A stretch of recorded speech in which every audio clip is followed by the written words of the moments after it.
Bonjour et bienvenue au résumé du module 5. Dans ce module, on a parlé des outils employés dans la gestion des achats et en particulier d'un outil très intéressant, la matrice des acquisitions. Dans les projets de développement, il y a toujours une partie de biens ou de services à développer que l'organisation qui exécute le projet ne peut pas générer ou produire. Par conséquent, elle doit sortir au marché pour acheter quelques-uns ou tous ces biens et services. De ce fait, voilà la question importante qu'il faut se poser. Que devons-nous faire pour planifier correctement les acquisitions? Quels sont les biens ou les services qu'il nous faut pour acheter au dehors, dans le marché? Que pouvons-nous produire? C'est la question typique pour savoir ce qu'on doit nous-mêmes effectuer ou ce que nous devons acheter et à partir de là, commencer à planifier ces acquisitions.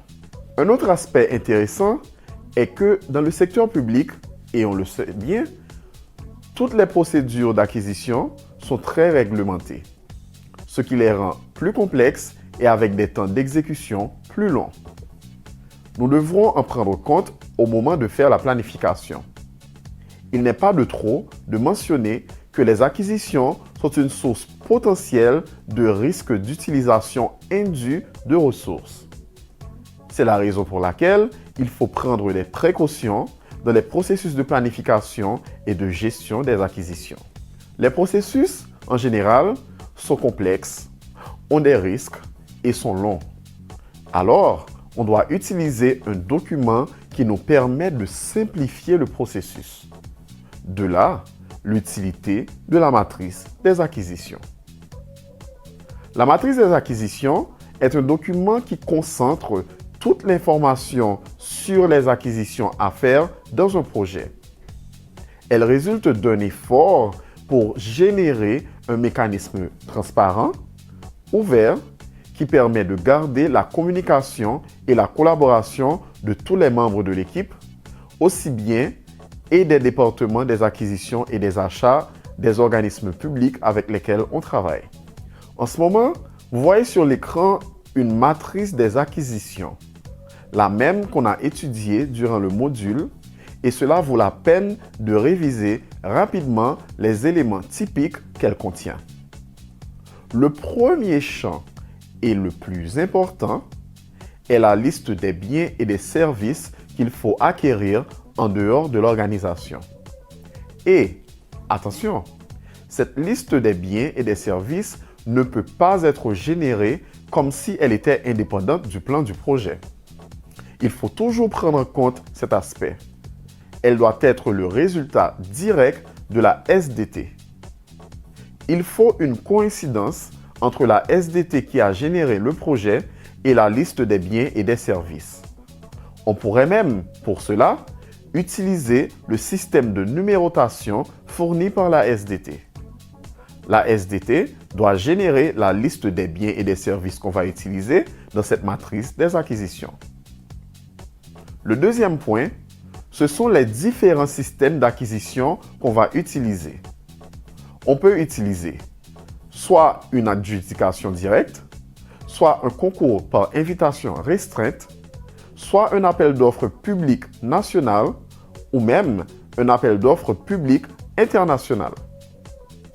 Rappelez-vous que pour définir ce système, il faut suivre non seulement les régulations de l'organisme exécuteur, mais aussi de l'organisme qui finance le projet, qui pourrait être, par exemple, la Banque interaméricaine de développement.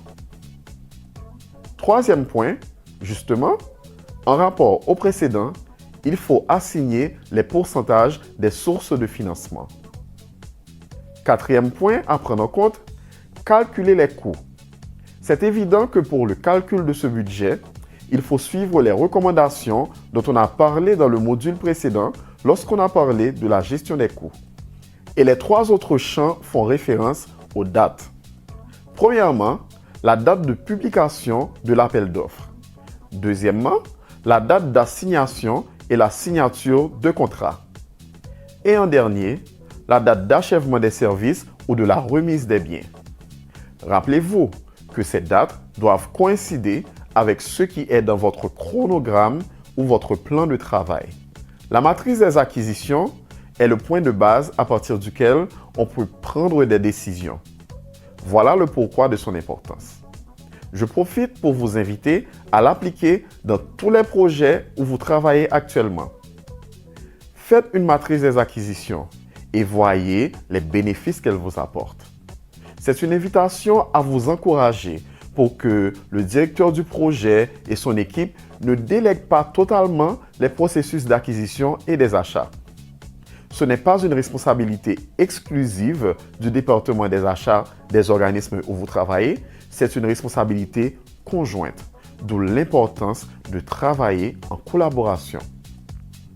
Le directeur du projet doit être entièrement en rapport et impliqué dans le processus d'acquisition des biens et des services. Merci beaucoup et on se verra dans le résumé du prochain module.